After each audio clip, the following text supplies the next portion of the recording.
Grade 4, Witness Teacher Marlene N. Marantay.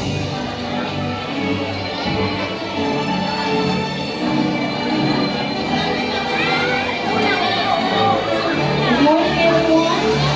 Today is a very special day as we celebrate not just your achievements, but also your hard work, perseverance, and growth throughout this school year.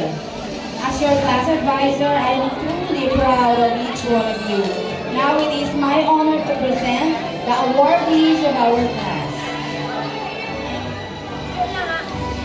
Most diligent, most amiable, most inquisitive, best in mathematics, received a silver medal award in ACSAC Math Competition, Department Award with high honors, Bakugan Paul Jaire O.